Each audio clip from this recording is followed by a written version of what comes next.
Welcome back, everybody. We are here with more fun things from growing up on another episode of Not Your Mother's Goose. I'm Topher Goggin, and coming up today, I can tell you how to get to Sesame Street. After we go there, we'll head home on the range where we can play some Tecmo Bowl, and we'll even try a new before and after on The Princess and the Pea-ter Pan. Before we get started, though, I promised you something special in the store at notyourmothersgoose.com, and here it is. We now have available a hilarious 2023 Not Your Mother's Goose wall calendar. Not to brag, but this thing is loaded. It has all of your favorite months, most of the important days of the week, everything that you're looking for. Seriously, though, it comes with 17 of my favorite Goose cartoons by the wonderful Rick Cunningham, 17 because some months have 2 of them. It works great for yourself, great as a gift for yourself if you have really crappy relatives that never get you what you want, however it works for you.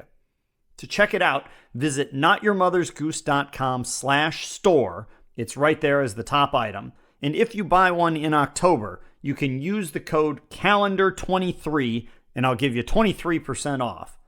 While you're there, you can also check out the great greeting cards. The bad timing card with Santa picking the wrong moment to go down the Three Little Pigs chimney is perfect for Christmas too. Anyway, please do give the calendars a look. I'm really happy with how they turned out. Now that we have a calendar to know when we are, let's go back to focusing on where we are and where we're going. It's a sunny day, so we are headed to Sesame Street.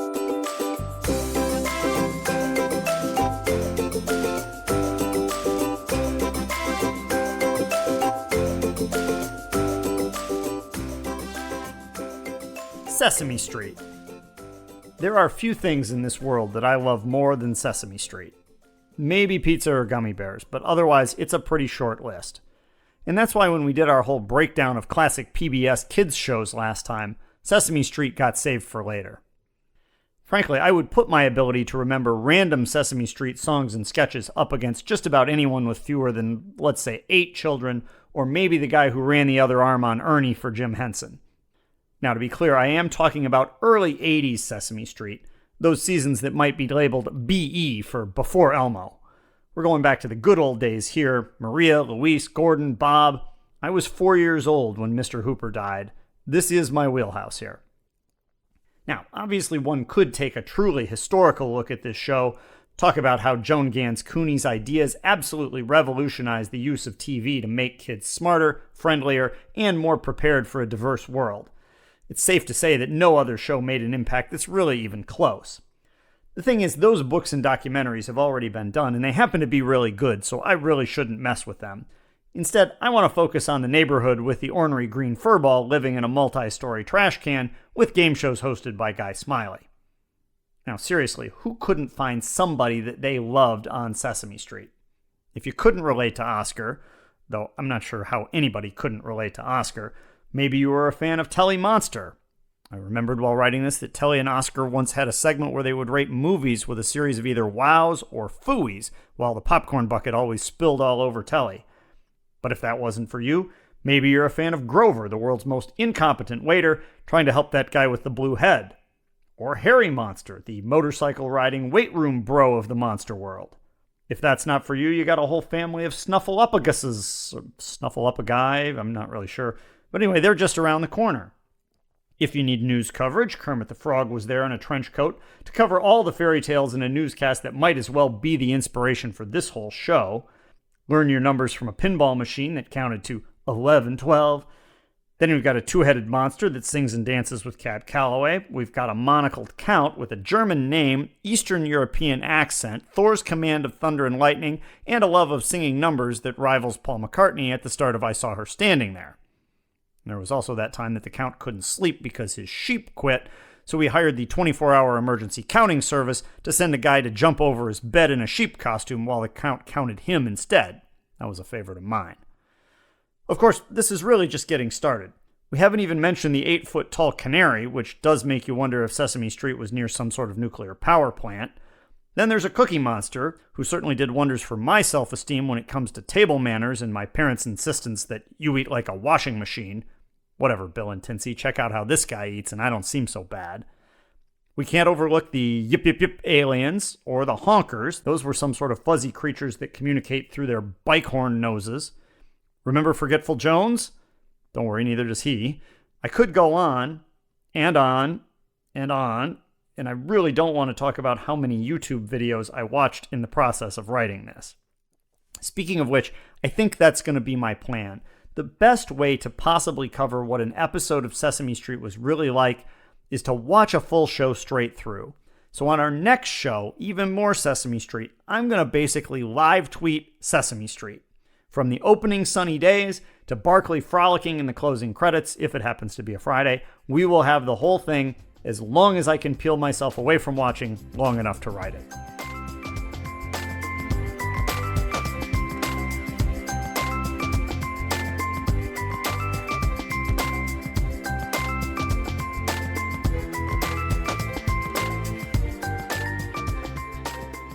You always hear people talking about breaking the news to someone. And this far into our show, I don't think there's much question. This news is definitely broken with no hope of repair. Let's see what's in the shop in terms of headlines this week. Smokey the Bear tries Nicorette after emphysema diagnosis. Pongo and Purdy not too excited to help with kids' family tree project for school. And this just in from the business desk. Disney perplexed by struggling Apple sales. Disneyland's food and beverage division announced quarterly results yesterday, flagging surprisingly weak sales at the Apple stand across from Snow White's Scary Adventures. It's a puzzler for sure, said Chief Accountant Howard Dorfenpants. A healthy snack? Tasty? I mean, what's not to love? The Queen got an associate's degree in sales before she took up evil sorcery, so she was the logical person to work the counter. We're just not sure why people aren't interested. He added that they were thinking of installing a first aid kiosk next door staffed by Doc in hopes that that might help. Disney food sales are usually robust, including high demand for turkey legs the size of a toaster and 6-hour lines for Figment popcorn buckets. Still, this is not the first time that things have gone awry. For instance, guests expressed great suspicion of the Pixar French fry cart across from Toy Story Mania, which opened just days after the talking Mr. Potato Head was removed from the nearby queue. Halloween is bearing down upon us. If you're looking for help in the costume department, we've got the destination for you. Hey everybody, it's the Headless Horseman, and it's time to come visit me here at Headless Horseman Halloween, the new pop-up store setting up shop inside old credit unions and abandoned Walgreens all over the country. We're not like other Halloween stores that charge you $82 for an ill-fitting getup called Naughty Chewbacca. Yikes. Here at Triple H, we combine traditional costumes with the scariest thing anywhere in the fall. Those crazy people who love pumpkin spice. Whether you're charming Katrina Van Tassel or just terrifying your 10-year-old, we've got the cinnamon-scented solution for you. On special this week, check out my signature detachable pumpkin spice head. Slightly misshapen and throwable up to 40 feet. Ichabod Crane will run away in fear, mainly because he panics that you might invite him for a latte on a haunted hayride. Don't do your shopping at Cinderella's pumpkin spice carriage dealership. Come see us at Headless Horseman Halloween. Take it from me, Brom Bones. The Headless Horseman. Edit that out, okay? Nothing petrifies your neighbors more than a flannel-wearing pumpkin spice fanatic. Visit Headless Horseman Halloween and give your friends a grande-size fright today.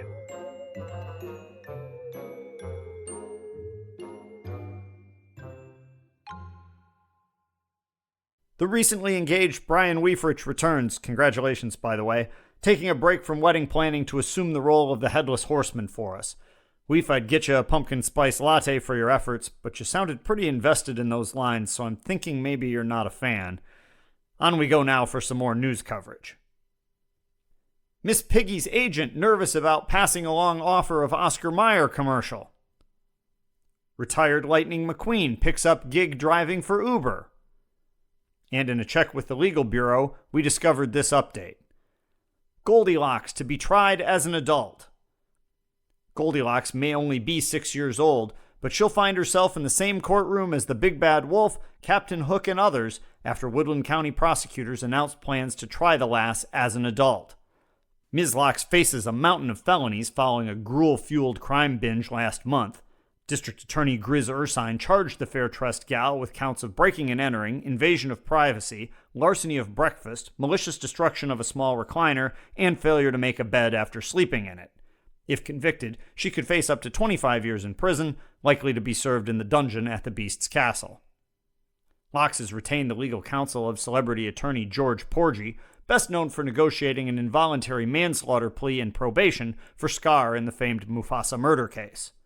Reached for comment, Porgy argued that his client was eager to defend herself, mainly because she'd be able to get out of going to kindergarten for the court appearances. He added that he felt a diversion program would be appropriate for his youthful client, possibly involving detention in a halfway house operated by the witch that previously supervised, shall we say, Hansel and Gretel.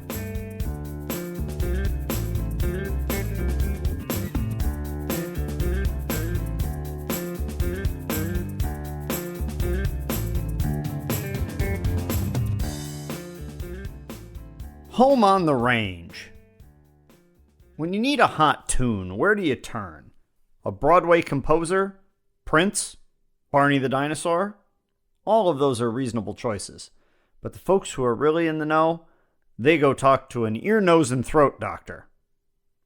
Chalk this up in the things you didn't know department, but when I was trying to do some homework on just how much roaming your average buffalo does per day, I stumbled onto the following tidbit.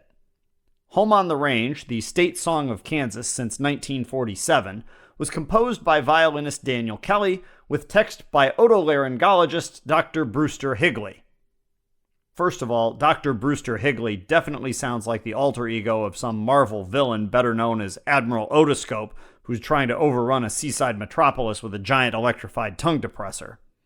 Secondly, just as a side note, I was looking at the Not Your Mother's Goose listenership data, and Kansas is dead last of all U.S. states, so I am hoping that some Home on the Range coverage will pick that up. Though I did, on the other hand, get an email that surely was not spam telling me, I kid you not, that we are the number 178 humor podcast in Zimbabwe. So I got that going for me, which is nice. Anyway, back to business. The real Dr. Higley apparently took time out of looking in people's ears to write up a poem for the worst ad campaign his local realtor could possibly imagine. I'm just saying that if you buy a home where the buffalo are loose in the backyard and it's near a deer and antelope playground, you are going to need one hell of a homeowner's policy. And definitely reinforce that trampoline with some extra springs. Home on the Range also turns out to be one of those songs with other verses that nobody knows. And we've established on previous shows that these verses usually go downhill in a hurry. In this case, look no further than Admiral Otoscope's third stanza. It begins like he decided to write a verse with every single word on his fourth grader's spelling bee list, saying, quote, "Oh, give me a gale of the Solomon Vale, where the life streams of buoyancy flow." Send that one to your local tourism bureau for their next billboard. And then while you're at it, give them the rest, too. On the banks of the Beaver, where seldom, if ever, which doesn't rhyme, any poisonous herbage doth grow. If that's not bringing them in on jets, nothing will. Unless you're courting those tourists who enjoy the poisonous herbage, if you get my drift. So, while we know that this poem comes from somewhere that you'll never hear a discouraging word, if you read the whole thing, you get the following. Life streams, buoyancy, herbage, gale, and veil that we mentioned, plus glideth, curlew, azures, and zephyrs, none of which I will be trying in Wordle anytime soon. And if you can't hear any of these fine words, just go see Dr. Higley and ask if Admiral Otoscope is available to look in your ears.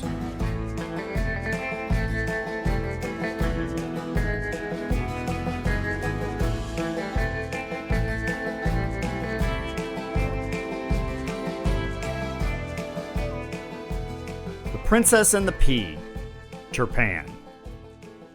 We're combining two all-time classics on today's Fantasy Before and After, but not by sending any mattresses to Neverland. Instead, our buddy Pete is headed back to the mainland today as he stars in The Princess and the Pea-ter Pan. One gloomy night, a storm is howling outside a castle. Inside, a princess readies some decorations. It's her son's birthday. How that son came to be is the story of the princess and a different Peter. Anyway, moving on. As the princess hangs up the last of the streamers and puts the finishing touches on Pin the Tail on the donkey, she hears a knock at the castle door. She opens it, finding a kid dressed in green with a feather in his cap. And since he doesn't call it macaroni, she's not quite sure who this guy is and has to ask what's going on. The kid announces that his name is Pete and that he saw the balloons on the mailbox and was wondering if he could stay for the party. The princess's initial reaction is sure. Her kiddo doesn't exactly have a pile of friends from the palace preschool, so adding one more to the party roster feels like a good plan. But something seems amiss. Is this Pete a real kid? Maybe it's his vocabulary. Maybe it's the fact that he parallel parked his Buick across the street.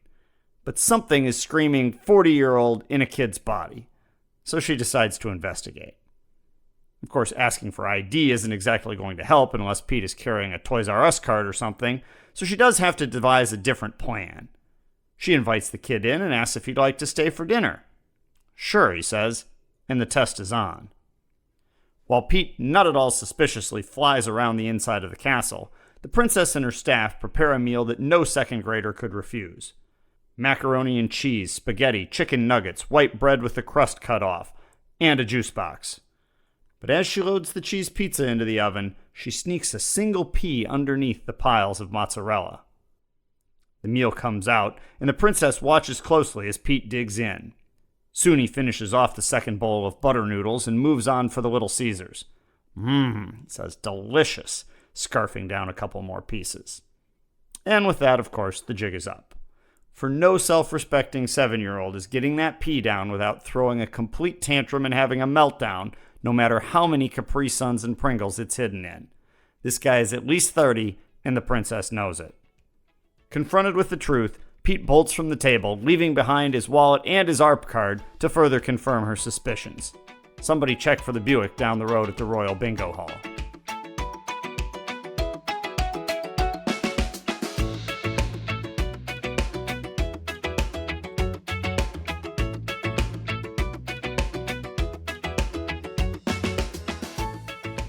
Tecmo Bowl. If we want to talk about things that don't get their fair share of coverage on this show, you'd have to agree that football is near the top of the list. I'm sure there is a subset of the fairy tale world that are football fans. I bet Little Bo Peep was all about the X's and O's trying to keep track of those sheep out in the field. And also, for a show that is supposedly about reliving your childhood, old school Nintendo games have also gotten short shrift, at least outside of the occasional Mario Kart joke.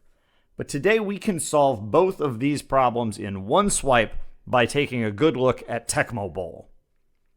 You may not remember, but there was actually a time before the late John Madden was the guru of electric football.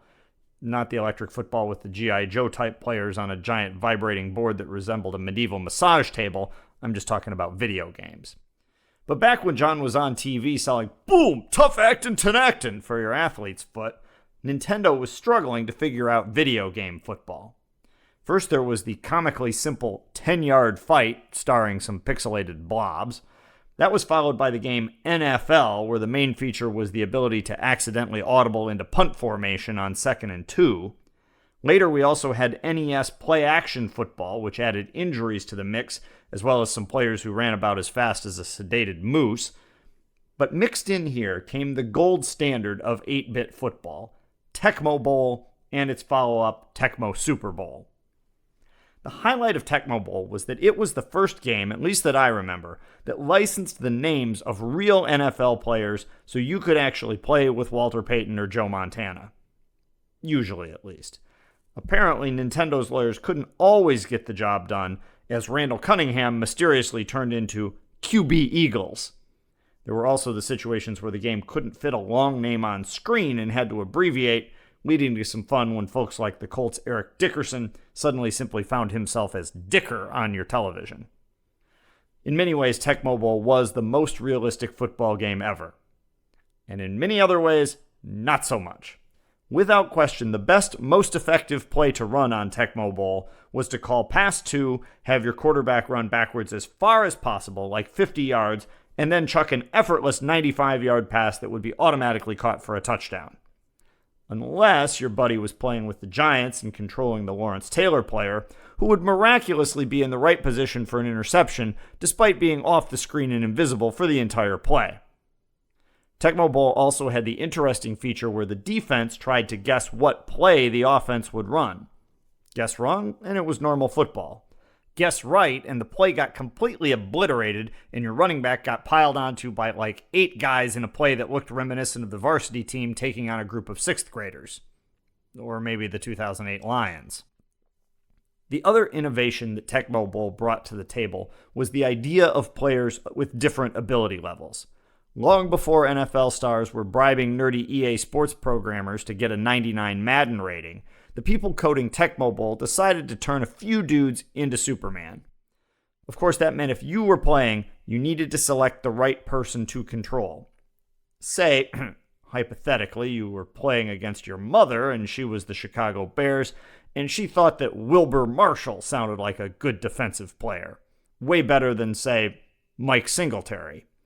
That situation could be interesting if it ever had happened.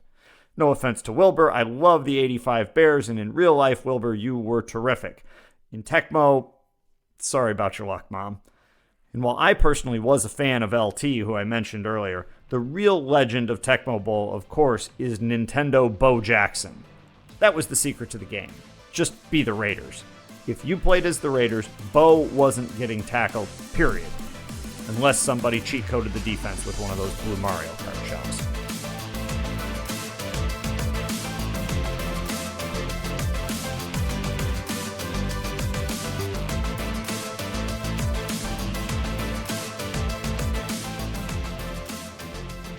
And with that, we're done.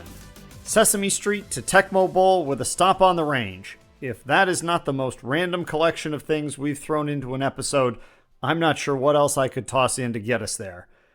That being said, the show where we covered Gilligan's Island is one of the most popular we've ever done, so clearly I'm just not qualified to make these calls. What I am qualified to do, though, is remind you that you should go to notyourmothersgoose.com/store and pick up a 2023 calendar, 23% off through the end of October if you use the code CALENDAR23. Then you can pull out your 2022 calendar and mark off November 8th, because that's when we'll be back with our next show, where we'll do everything from live tweet a full Sesame Street episode to finally make our return to the tower with Rapunzel's Jukebox. I've told Andrew Mitchell just to surprise me, so I don't know what song we're getting any more than you do. Tune in 3 weeks from now and we will find out together. Until then, for Brian Weifrich and QB Eagles, I'm Topher Goggin and the Goose is loose. We'll talk to you in November when we're back with more on Not Your Mother's Goose.